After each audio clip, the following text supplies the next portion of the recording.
Good afternoon, students. Good afternoon, sir.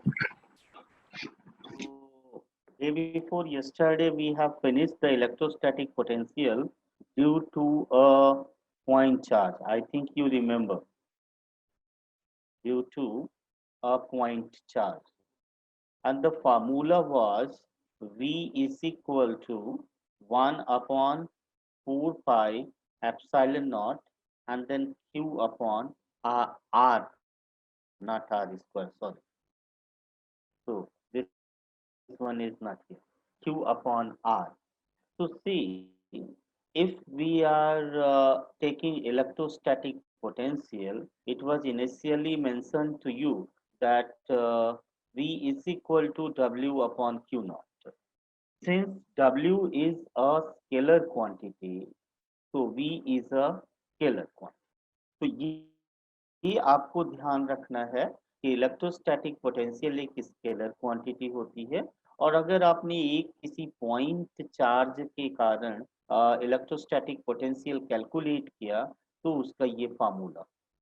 अब आप अपने फर्स्ट चैप्टर को याद करिए तो आपने वहां पे सबसे पहले एक अकेला पॉइंट चार्ज पढ़ा है और फिर इसके बाद डाइपोल पढ़ना शुरू किया। तो हम आज डाइपोल पढ़ेंगे और हम फाइंड आउट करेंगे electrostatic potential.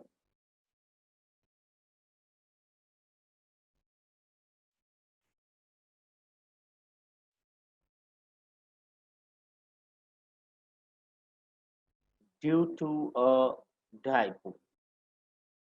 This is also an important question.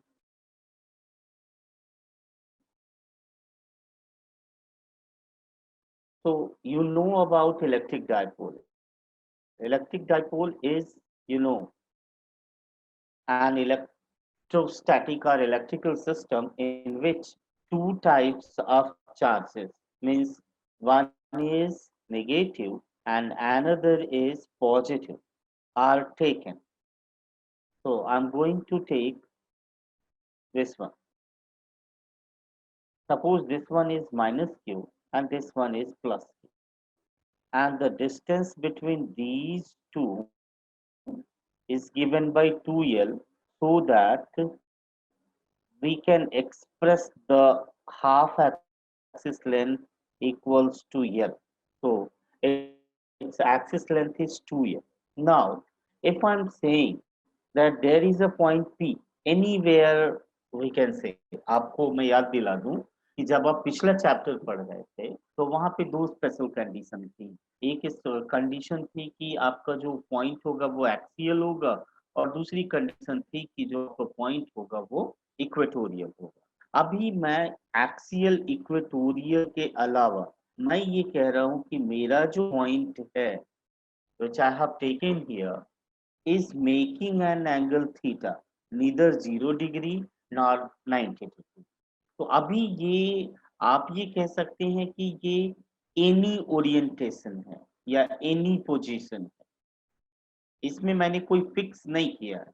पहले वाले चैप्टर में मुझे फिक्स करना पड़ा था, वहां पे मुझे बोलना पड़ा था कि आप इलेक्ट्रिक फील्ड कैलकुलेट करिए एक्सियल पोजीशन में या फिर आप इलेक्ट्रिक फील्ड कैलकुलेट करिए in equatorial position. Now I am saying in any position which makes an angle theta with the dipole axis. तो आप इसकी सिचुएशन पॉइंट की सिचुएशन को आर मान लीजिए और फिर आप देखिए कि पॉइंट पी पर कितने लोग पोटेंशियल कॉज कर सकते हैं। आप देखिए ये आपका चार्ज नंबर 1 होगा, ये आपका चार्ज नंबर 2 होगा और ये दोनों यहाँ पर वही जो थियरी ऑफ सुपरपोजिशन है, लेकिन उसमें एक ट्विस्ट है। थियरी ऑफ सुपरपोजिशन जो पिछले चैप्टर में पढ़ा वो वेक्टर क्वांटिटीज पे लागू हो रहा था। अभी आपका वेक्टर क्वांटिटी नहीं, अभी आपको पता है कि आपका पोटेंशियल स्केलर है, इसलिए यहाँ पे वेक्टर सम की बजाय सिंपल सम होगा, जैसे 1 + 2 जोड़ते हैं तो ये उससे भी आसान। तो अब आप देखिए, आप सबसे पहले तो इस पॉइंट की यहाँ से डायरेक्ट डिस्टेंस के बारे में सोचिए। मैं मान लेता हूं कि ये r1 है और दूसरे का डिस्टेंस यहाँ से मान लेता हूं कि वो R2 है। यानी जो आपका पॉइंट P है वो फर्स्ट चार्ज से R1 डिस्टेंस पे है और सेकंड चार्ज से R2 डिस्टेंस पे। अब अगर मैं एक परपेंडिकुलर ड्रा करूं इस पॉइंट O से, आपको पता है आप इसे A लिखते हैं, आप इस पॉइंट को B और इसे O लिखते हैं।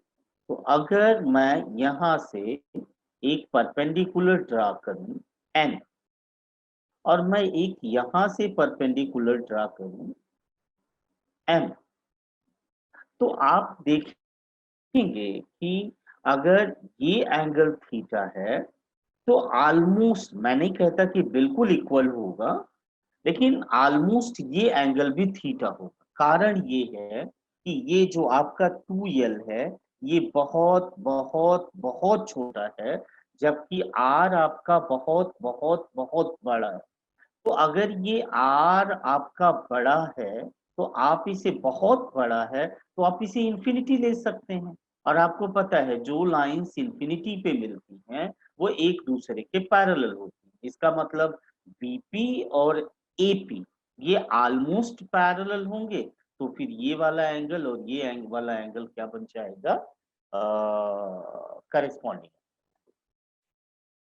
ठीक है, तो अभी किसी को कोई डाउट है? क्योंकि इसमें लिखना तो नहीं है लेकिन समझना है। अनम्यूट करिए अपने आप को और बताइए सारे लोग।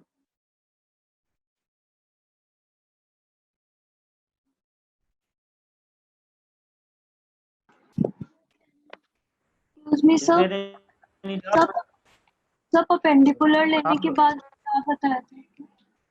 परपेंडिकुलर मैंने लिया तो एक मैंने O से N परपेंडिकुलर खींचा, किस पर, AP पर, और एक मैंने BM परपेंडिकुलर खींचा, किस पर, OP पर। क्लियर है?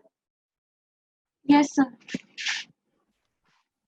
अब आप देखो, हालांकि ये वाला एंगल इक्वल दिख रहा है, लेकिन आपको भी पता है कि एज पर ज्योमेट्री ये इक्वल नहीं होने चाहिए जब तक कि ये वाली लाइन ऐसे नहीं होती इसके पैरेलल, है ना।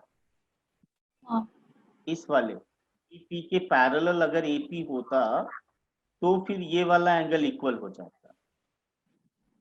लेकिन यस। आप अगर इस कंसीडरेशन को लेते हैं तो आर को कहां पे मान सकते हैं, इंफिनिटी, क्योंकि काफी बड़ा है। इसका मतलब P कहाँ चला गया, इंफिनिटी पे।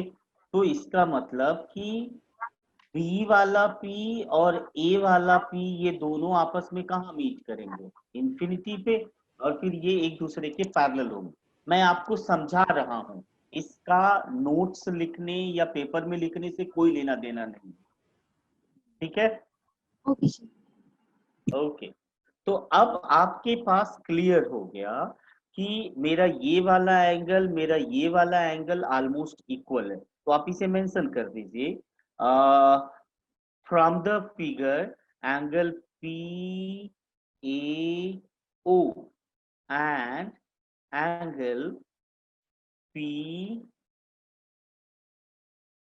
ओ B are equal, almost equal आप लिख सकते हैं, यहाँ ब्रैकेट में लिख दें ऑलमोस्ट। अब आप देखिए, आप R1 और R को देखिए, दिख रहा है आपको R1 और R1 और R में बड़ा कौन है,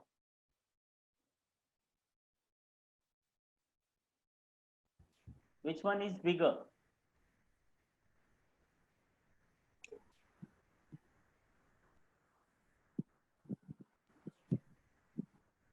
टेल मी।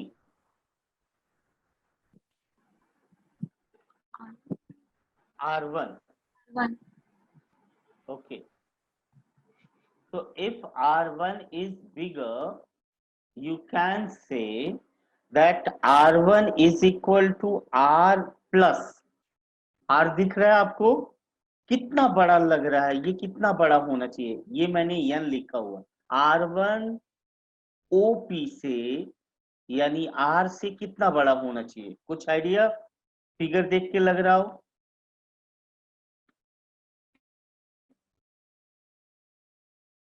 ए एन के equal, how much? A N इतना बड़ा है ना।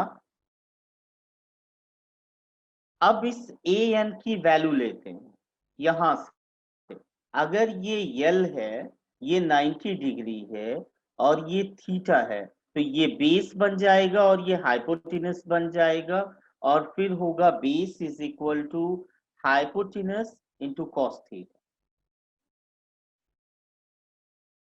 as an is equal to AO cos theta. So this is equation number 1.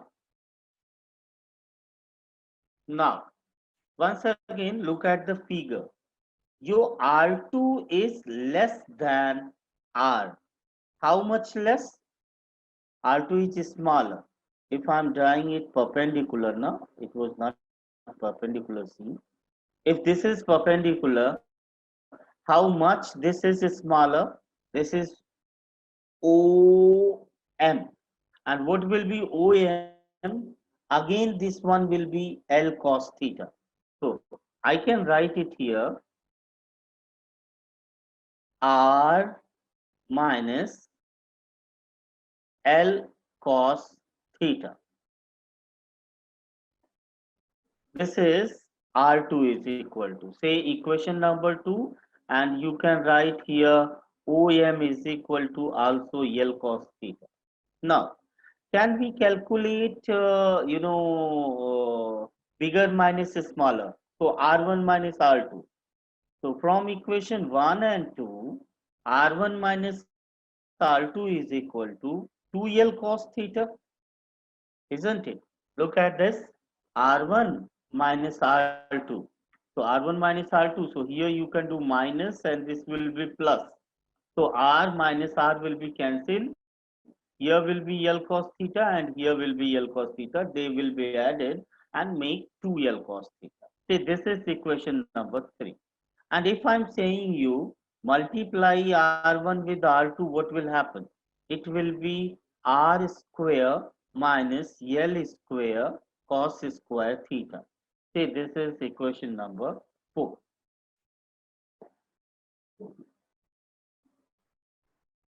Now, I have told you while discussion of electric potential at point P, I have told you that minus Q will cause a potential here and then plus Q will cause a potential here.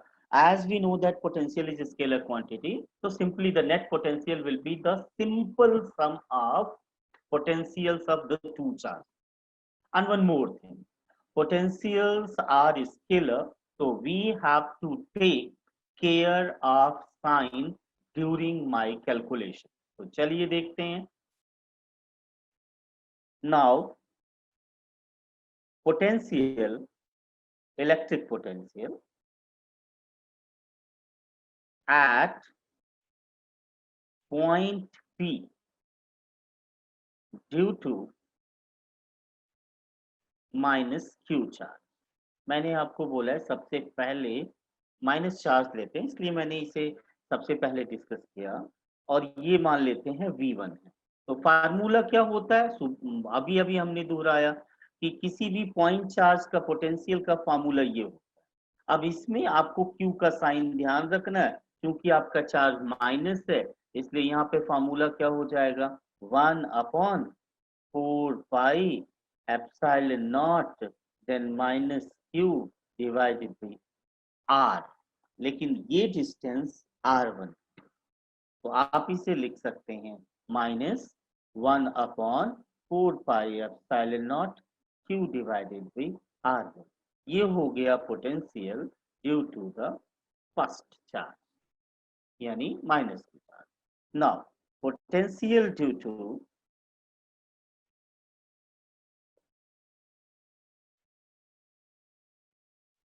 second charge, yeah, due to plus Q charge. when we discuss about this, and in the same way we can write it as 1 by 4 pi epsilon naught and then plus q divided by इसकी distance कितनी है r2 है इसलिए ये बन जाएगा आपका v2 is equal to 1 by 4 pi epsilon naught और ये प्लस में हो जाएगा q upon r। अब मैंने आपको बोला कि जो टोटल पोटेंशियल होगा वो सिंपल सम के बराबर होगा, तो net potential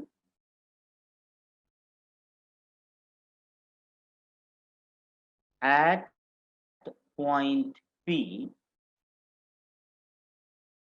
will be V is equal to simple sum of all potential और फिर आप वैल्यूज रख देंगे। V1 की वैल्यू है 1 by 4 pi epsilon naught, then Q upon R1, V2 की वैल्यू प्लस है and then Q by R2. Now we can take common the things. What are the things that should be taken common? Q divided by 4 pi epsilon naught, and here will be 1 by R1 minus plus 1 by R2 plus. This will be the net potential. Now we are going to solve it. What will happen? Look at this. It will be 4 pi epsilon naught, and what will be LCM? It will be R1 into R2. Then here will be, minus R2 plus R1. That means Q divided by 4 pi epsilon naught R1 minus R2 divided by R1 into R2। और अब ध्यान से देखिए, तो मैंने R1 R2 और R1 into R2 पहले से ही कैलकुलेट कर रखा है। R1 minus R2 और R1 into R2, बस इनकी वैल्यूज को उठा के यहाँ पे रखना है। इसकी वैल्यू है 2l cos थीटा, इसकी है r square minus l square cos square theta. So I'm going to put the value. What will happen? Look at this. Q divided by 4 pi epsilon naught R1 minus R2 is what? 2l cos theta. R1 into R2 is what? R square minus l square cos square theta. This is the electric potential due to a dipole। पर अभी आपको पता है कि ये पूरी तरीके से डाइपोल नहीं हुआ, क्योंकि डाइपोल के लिए तो L काफी छोटा होगा, तो वो कंडीशन भी अप्लाई कर लेते हैं। But for electric dipole L will be very smaller than R, so it can be neglected। अब आपके पास ऊपर भी L है, नीचे भी L है, लेकिन आपको पता होना चाहिए कि हम नीचे वाले L को जो डिनोमिनेटर में है उससे कभी सॉरी जो न्यूमरेटर में है हम उसे नेगलेक्ट नहीं करेंगे, क्योंकि वो प्लस माइनस के साथ जुड़ा हुआ नहीं, हमेशा प्लस माइनस के साथ जुड़ा हुआ ही नेगलेक्ट होता है। तो can be neglected in denominator। So it will be Q divided by 4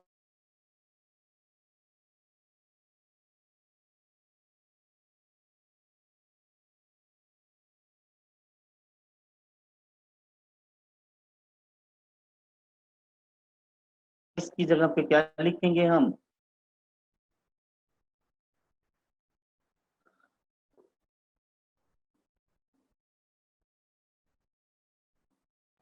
P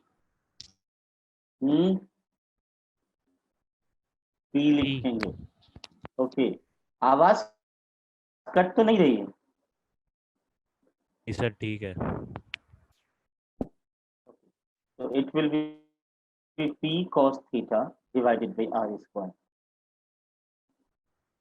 अच्छा, इसकी दिशा डायरेक्शन क्या होगी?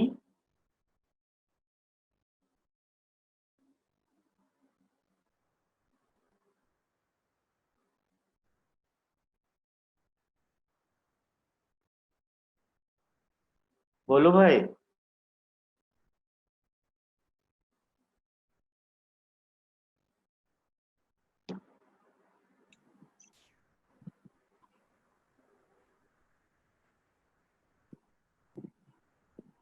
इसकी डायरेक्शन, आदित्य स्क्रीन पे तुम ही दिख रहे हो, बताओ।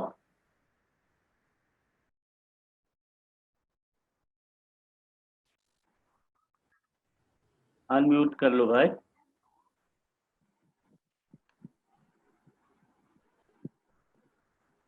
Gauri, what will be its direction? Good afternoon sir. Sir एक बार क्वेश्चन स्केलर क्वांटिटी है तो फिर डायरेक्शन। वेरी गुड, ये स्केलर क्वांटिटी है, so it has no direction. अब आप देखो, आपने पिछले चैप्टर में दो स्पेशल कंडीशंस या सिचुएशंस पढ़ी थी पॉइंट के केस में। स्पेशल केस था जब आपका पॉइंट एक्सिस पे था। तो मैं अगर आपसे पूछूं what is the electric potential at a point और एट एन एक्सियल पॉइंट, मान लीजिए ये मैं क्वेश्चन दे दूं। अभी तो है कि एट अ पॉइंट, पर अब मैं उसके साथ एक एडजेक्टिव जोड़ूं कि वो एक्सियल है। तो एक्सियल होने का मतलब ये वाला जो पॉइंट पी है आपका, देखिए ये यहाँ पे, ये किधर होना चाहिए? ये इस तरफ होना चाहिए, बिल्कुल इस एक्सिस पे ना, यहाँ पे, ये ना, यहाँ से चल के ये यहाँ चला जाना। ठीक है, तो फिर थीटा की वैल्यू कितनी होनी चाहिए, बताइए।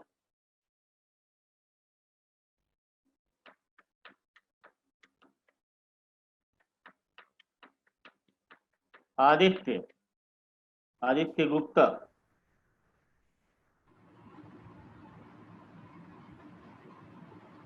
सर इसकी आवाज आ रही है? हाँ हाँ, आवाज आ रही है, आप बोलिए।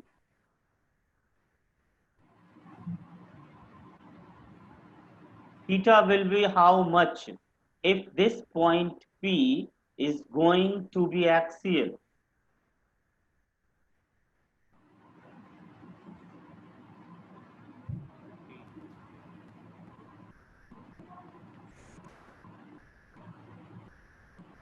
Anyone else? 0. 0. Very good. So at an axial point, theta will be 0.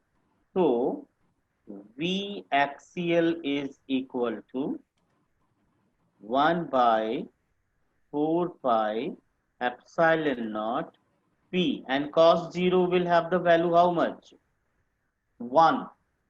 So it will be V axial is equal to 1 upon 4 pi epsilon naught P divided by R square. Case number 2. At an equatorial point.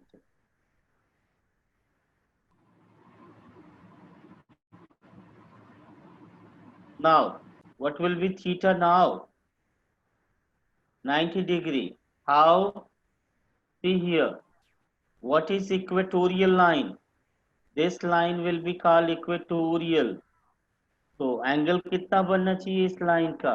90 degree, तभी जाके वो equatorial होगा।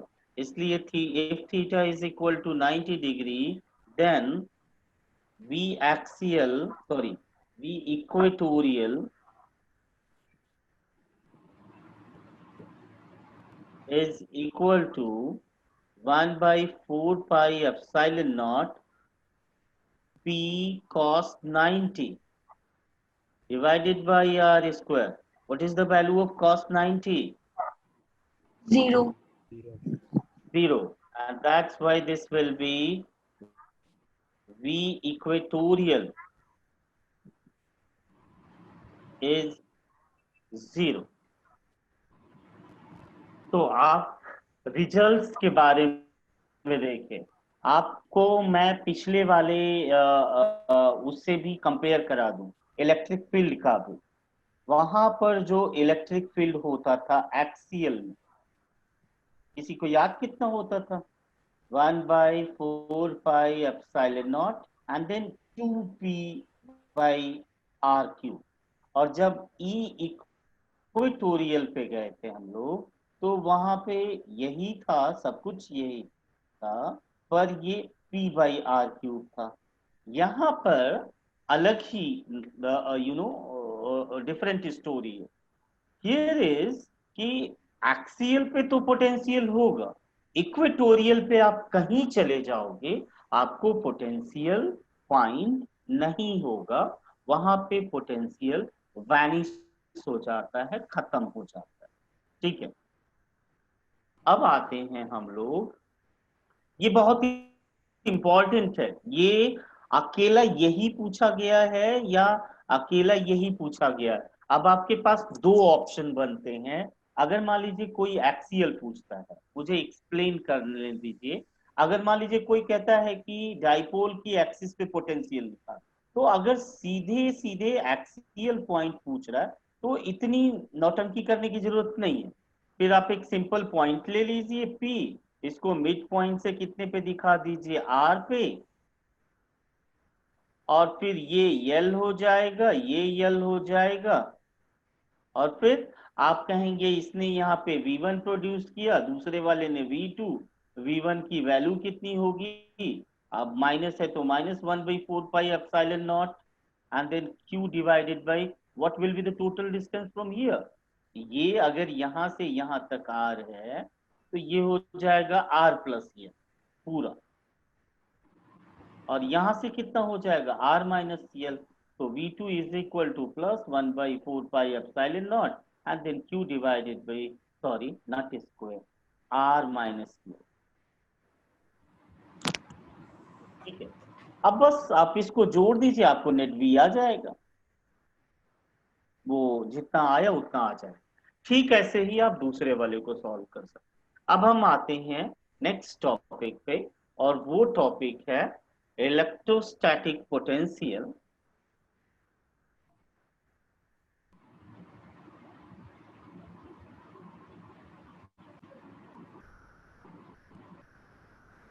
किसी को कुछ पूछना हो पिछले टॉपिक का तो पूछ ले, अभी जो आज बीता है।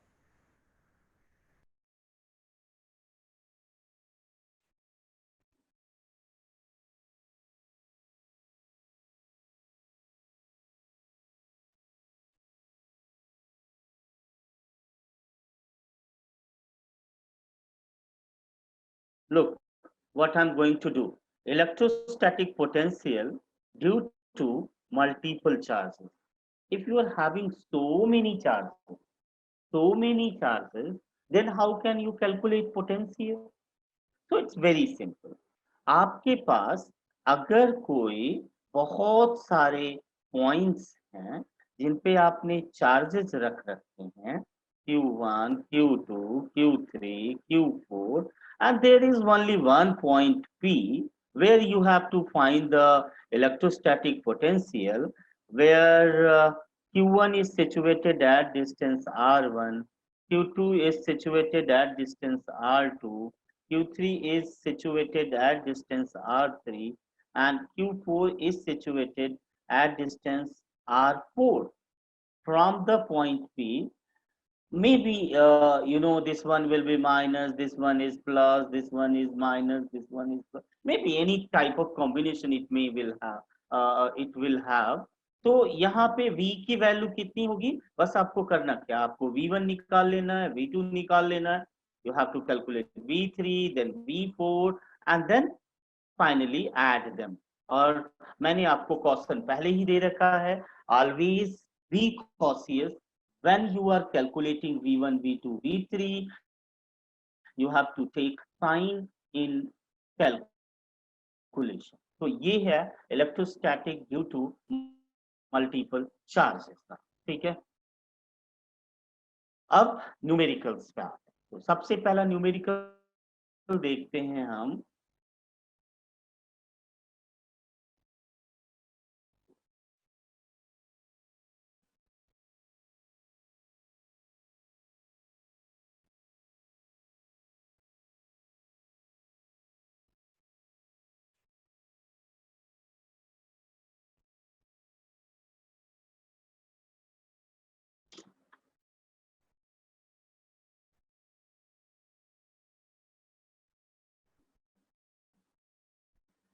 ये हमारे पास क्वेश्चन है, let me have this question.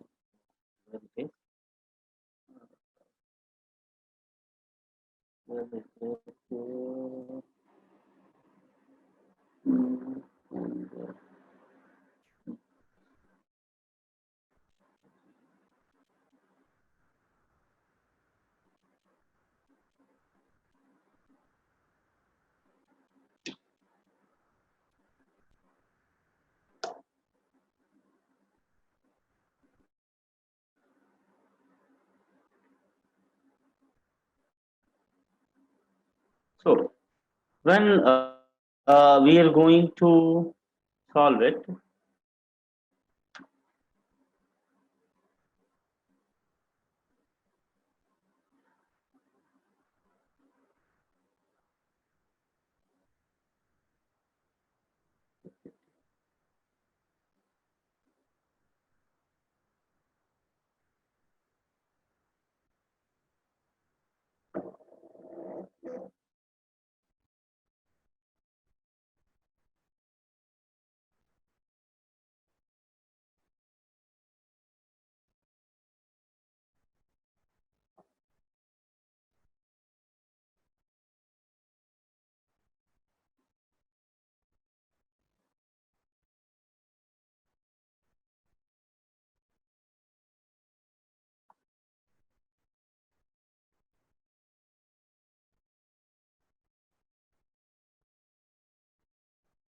so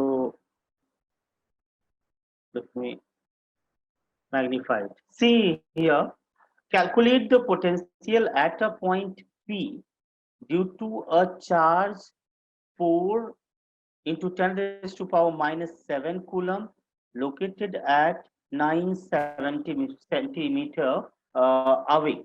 So there is a point charge. If I'm going to solve it, its value is 4 into 10 raised to power minus 7 coulomb, and there is a point P which is at 9 centimeter from here, and we are told here to calculate the electrostatic potential. So this is a point charge.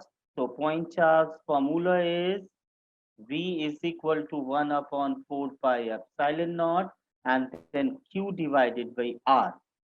1 by 4 pi epsilon naught is written as 9 into 10 raised to power 9, and then Q is equal to 4 into 10 raised to power minus 7 divided by R means 9, which is in centimeter, convert it into meter, and what will be the unit?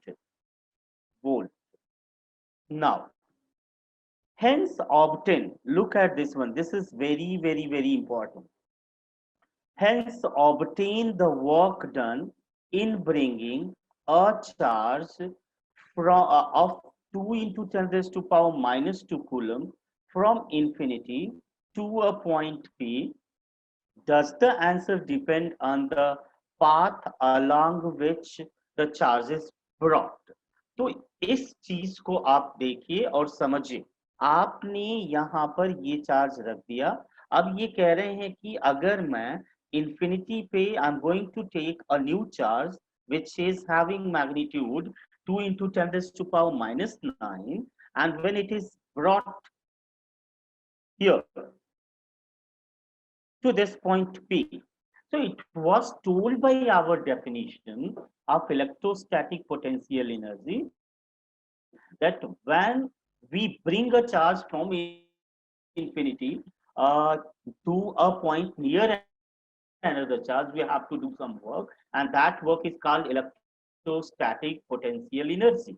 तो ये सीधे सीधे कह रहे हैं कि आप इनका इलेक्ट्रोस्टैटिक पोटेंशियल एनर्जी निकालो।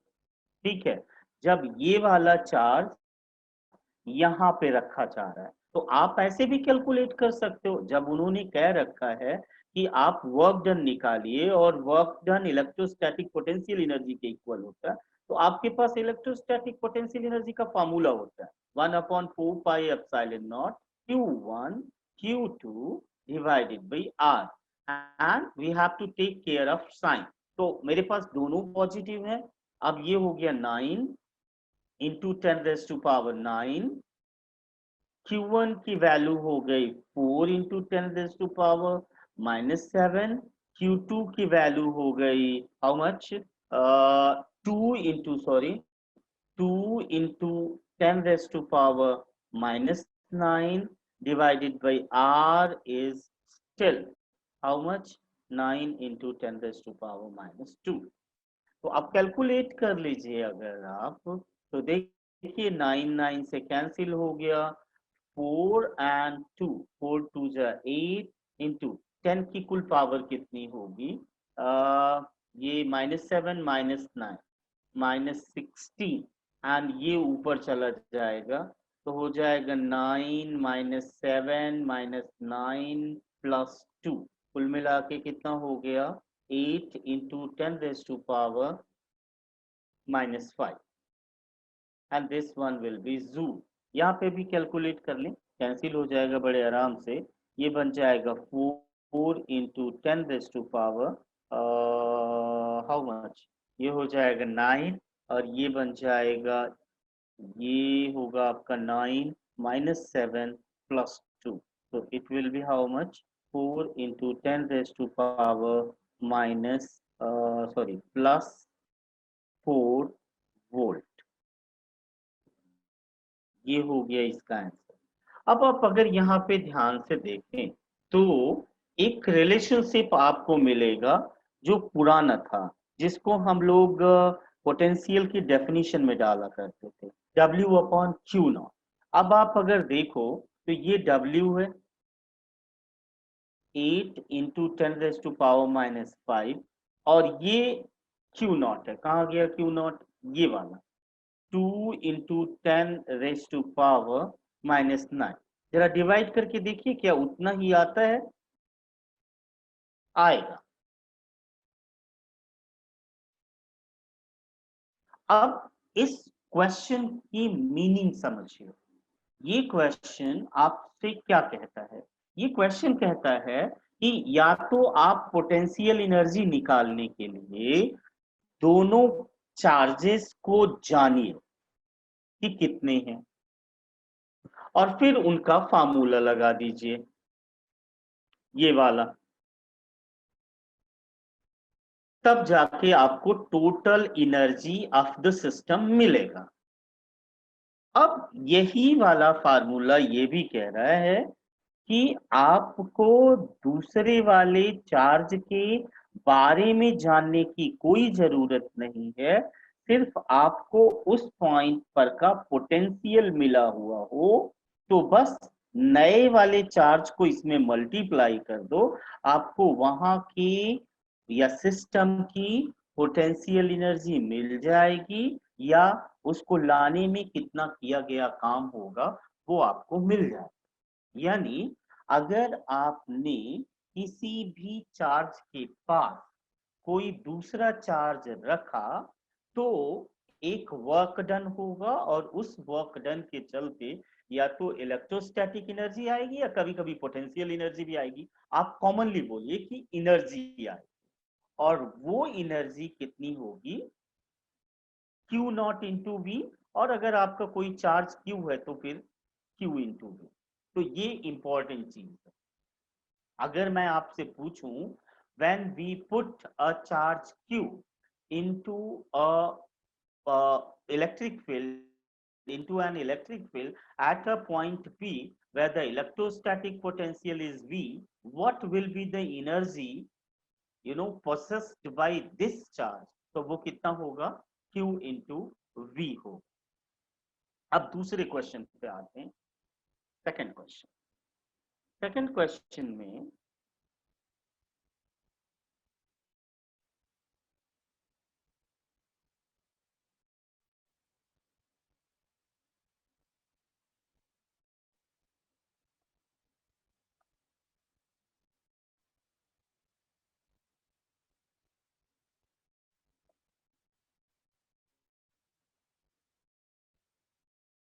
देखिए, जब सेकंड क्वेश्चन हम करने जा रहे हैं तो फिर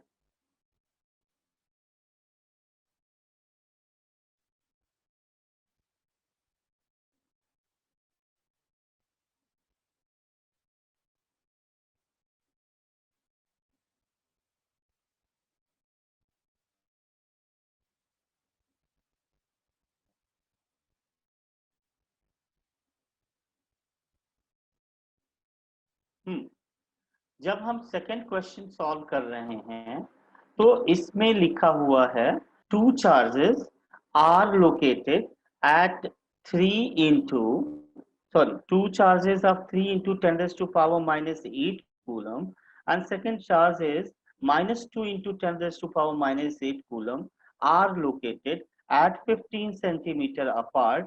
At what point on the line joining the two charges is the electric potential zero? Take the potential at infinity to be zero. तो ये बात तो हम हमेशा से करते आए हैं कि इंफिनिटी पे पोटेंशियल क्या होता है, जीरो। तभी ये सारे कैलकुलेशंस आए हुए।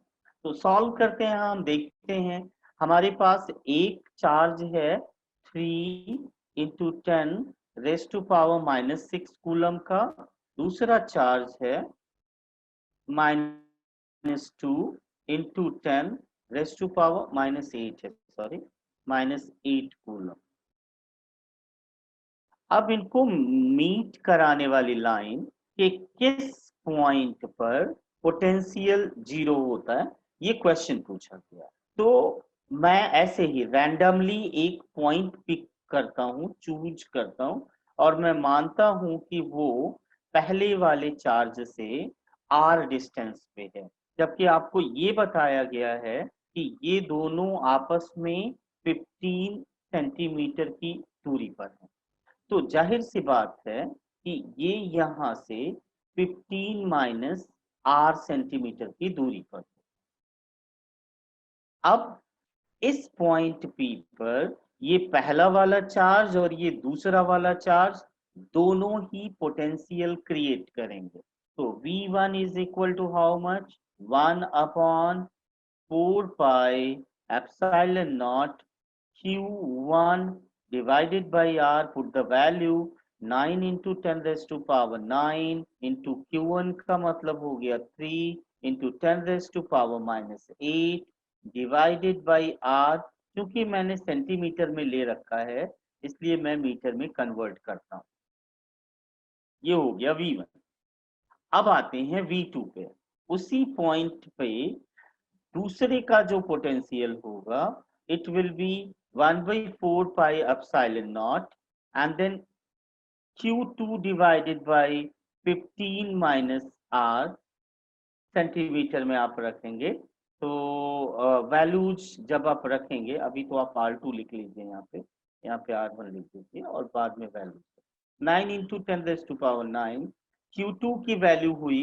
अब आपको साइन ध्यान में रखना है, मैं आपको बोल चुका हूं, divided by it will be 15 minus R into 10 raised to power minus 2। Metre में कन्वर्ट करने के लिए सेंटीमीटर में हम 10 raised to power minus 2 का मल्टीप्लाई करें। Now net V is equal to V1 plus V2, but question में दिया गया है कि नेट पोटेंशियल वहां पे कितना होना चाहिए, जीरो। तो अब हम सबकी वैल्यूज रख देते हैं, 9 into 10 raised to power 9 into 3 into 10 raised to power minus 8 divided by R into 10 raised to power minus 2। Minus हो जाएगा ये क्योंकि यहाँ पे माइनस लगा हुआ है। 9 into 10 raised to power 9 into 2 into 10 raised to power minus 8 divided by 15 minus R into 10 raised to power minus 2।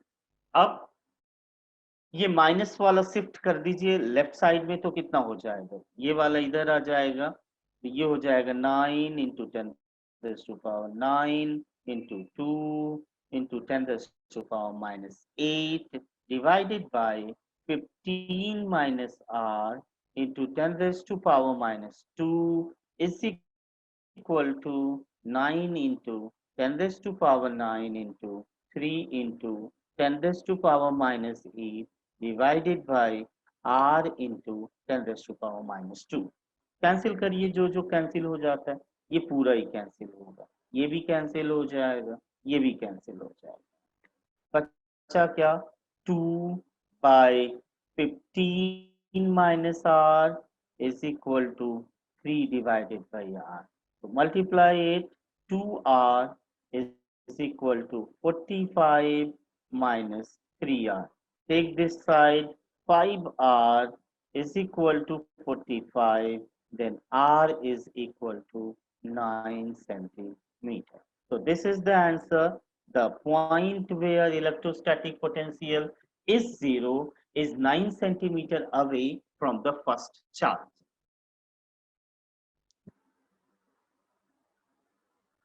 अब अपने अपने को अनम्यूट करिए और डाउट्स बताइए।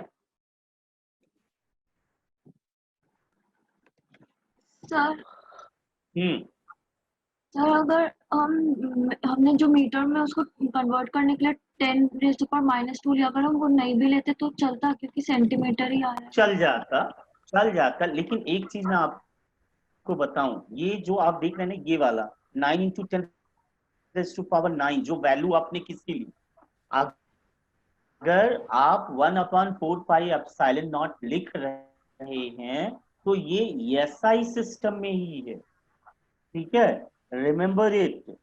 मैं आपको एक चीज बताऊं, आपके पास 2-3 सिस्टम होते हैं ना, एक सीजीएस सिस्टम होता है और एक एसआई या एमकेएस होता है ना। तो कूलम का लॉ सीजीएस में क्या होता था, सिर्फ इतना ही होता है, ये आपके लिए नई जानकारी है।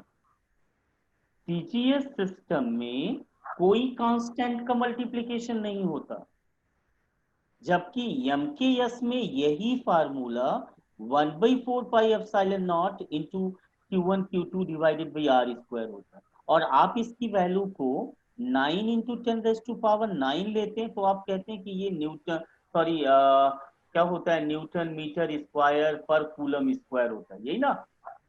तो ये यूनिट किसकी है, एमकेएस की या एसआई की है, तो आपको सारी चीजें एसआई में रखनी पड़ेंगी ना, ठीक है।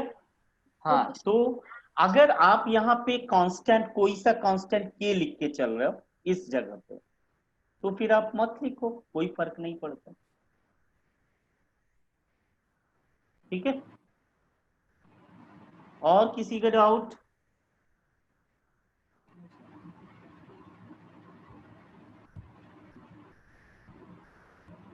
आदित्य, समझ में आ गया? देखिए इस साल ये वाला जो क्वेश्चन है ना, ये वाला क्या कहते हैं, किस पॉइंट पे पोटेंशियल की वैल्यू 0 होगी, आपको पता है कि सीबीएसई के कई सारे सेट बनते हैं ना, आजकल जितने रीजनल सेंटर हैं उतने सारे पेपर बन रहे हैं, तो करीब फिजिक्स के या किसी भी सब्जेक्ट के करीब 24-25 सेट बन जाते हैं पेपर के, सेट ही नहीं बल्कि टाइप्स बन जाते हैं। जैसे दिल्ली में आपका 3 सेट होता है, ऐसे ही आपका देहरादून रीजन का होगा, चंडीगढ़ रीजन का होगा, तो सबके अलग अलग पेपर हैं। तो ये क्वेश्चन आया हुआ था, मुझे याद नहीं आ रहा है किसमें, शायद एर्नाकुलम रीजन जो केरला का है, वहां पे आया हुआ था ये क्वेश्चन। तो है नहीं, कुछ खास नहीं है, आप कर सकते हैं इसको, ठीक है। इसके बाद अब हम आते हैं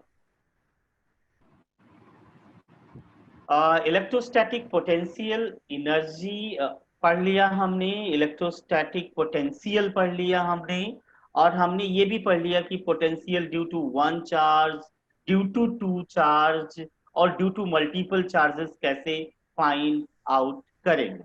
अभी हम जा रहे हैं और हम ये कैलकुलेट करने की कोशिश करेंगे, ये जानने की कोशिश करेंगे कि सिस्टम की एनर्जी कैसे निकलेगी। तो आई थिंक हम लोगों ने उस दिन कर लिया था ना, एक स्क्वायर वाला, ट्रायंगल वाला कर लिया था ना। एक ट्रायंगल पे हमने 3 चार्जेस लिए थे और फिर इसके बाद क्या किया था, different different different different combination करके हमने एनर्जी निकाली।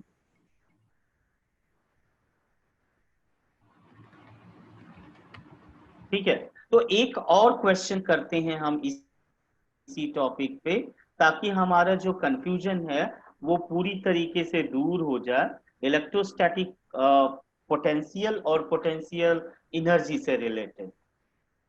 ये क्वेश्चन है, देखिए इस क्वेश्चन को, यहाँ पे लिखा हुआ है कि ये दो फिगर हैं, figure A and figure B.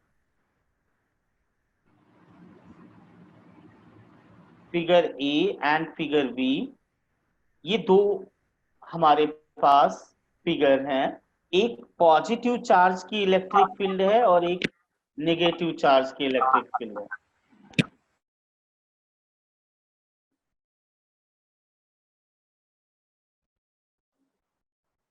Okay, if we are having this one, the 2 points are given P and Q. One is nearer to positive charge. Q is, somewhat away from the charge. Here the 2 points are A and B. A is nearer to minus charge, negative charge, and B is little bit away from that. अब question सुनिए. Give the sign of potential difference of VP and VQ. तो सारे लोग unmute करिए अपने आप को और बताइए कि किसकी डिस्टेंस बड़ी है पॉजिटिव चार्ज से, पी की या क्यू की।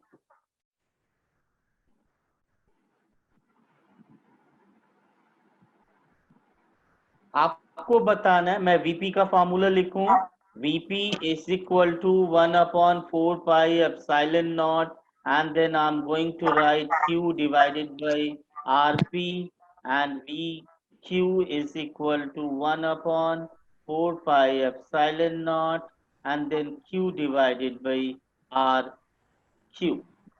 ओके, तो RP RQ में RQ बड़ा है, ऑब्वियसली अगर ये बड़ा है तो VQ छोटा होगा। छोटा होगा, ओके, इनवर्सली प्रोपोर्शनल। तो we can write VP is greater than VQ, इसलिए VP माइनस VQ क्या होना चाहिए, पॉजिटिव या negative? Positive. Positive, and that's why we can say this is greater than 0 also, क्योंकि greater than 0 जो होता है वही तो पॉजिटिव होता है ना। अब आते हैं सेकंड पोर्शन पे। सेकंड पोर्शन, जब नेगेटिव चार्ज लिया जाता है तो मैं VA निकालने चाहता हूं। आपको पता है मुझे साइन कंसीडर करना है, तो मैं माइनस लूंगा ही लूंगा।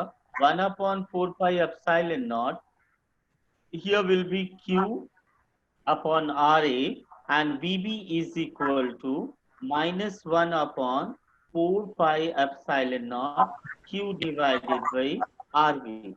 Now अभी B का डिस्टेंस बड़ा है तो B की वैल्यू बड़ी होगी, लेकिन चूंकि उसके आगे माइनस लगा हुआ है इसलिए वो ओवरऑल छोटा हो जाएगा।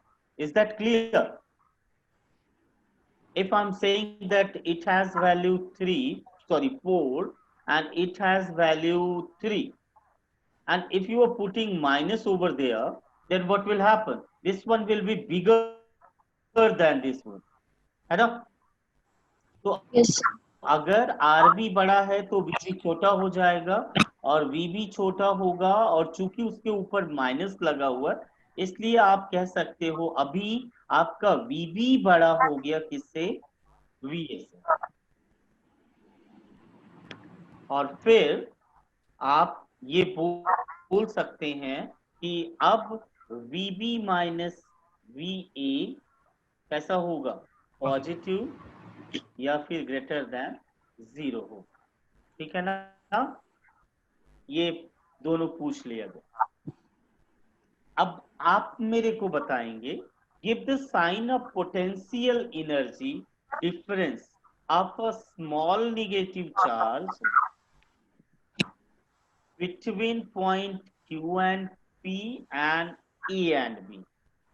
ठीक है, आपको एक स्मॉल नेगेटिव चार्ज रख दिया गया है और उसकी पोटेंशियल एनर्जी बतानी है, साइन।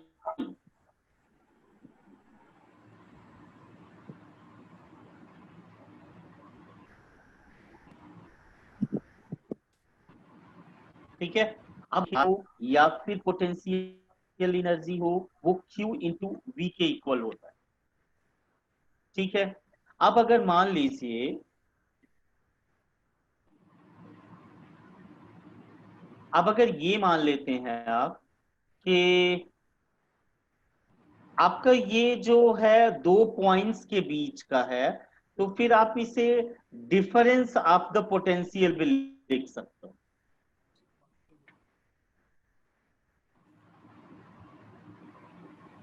तो आप ऐसे भी समझ सकते हैं कि जब आप किसी चार्ज को यहां रखेंगे, यहाँ पे P और Q के बीच में, और वो निगेटिव होगा, तो वो अपने आप इसकी तरफ खींचता जाएगा। और जब आप यहाँ पे रखेंगे किसी निगेटिव को, तो ये अपने आप भागता चला जाएगा। ठीक है, तो अब आपको बताना है कि जब आप इसे जबरदस्ती लेके आ रहे हैं, तो इसको मिलने वाली एनर्जी पॉजिटिव होगा या निगेटिव, या जब ये अपने आप भागता जा रहा है तब ये पॉजिटिव होगा या निगेटिव। आपने बाइंडिंग एनर्जी का कंसेप्ट सुना है, बाइंडिंग एनर्जी हमेशा निगेटिव होती है। तो जो भी एनर्जी इसको बांधने की कोशिश करेगी वो निगेटिव होगी, यानी ये वाली एनर्जी इसकी क्या होगी, निगेटिव होगी। और ये जो स्वतंत्र इंफिनिटी की तरफ भागने की कोशिश कर रही है, ये वाली एनर्जी इसकी पॉजिटिव होगी। तो ये निगेटिव होगी और ये वाली पॉजिटिव। ठीक है, आगे भी हैं questions. I think time is getting short, तो ठीक है, और कुछ डाउट वाउट हो तो पूछ लीजिए।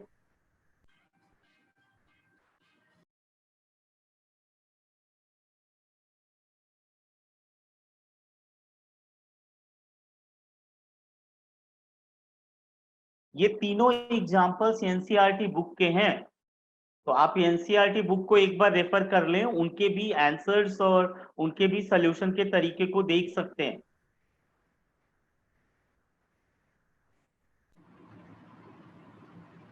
ठीक है, अपने आप को अनम्यूट कर लीजिए और बताइए, कोई डाउट है?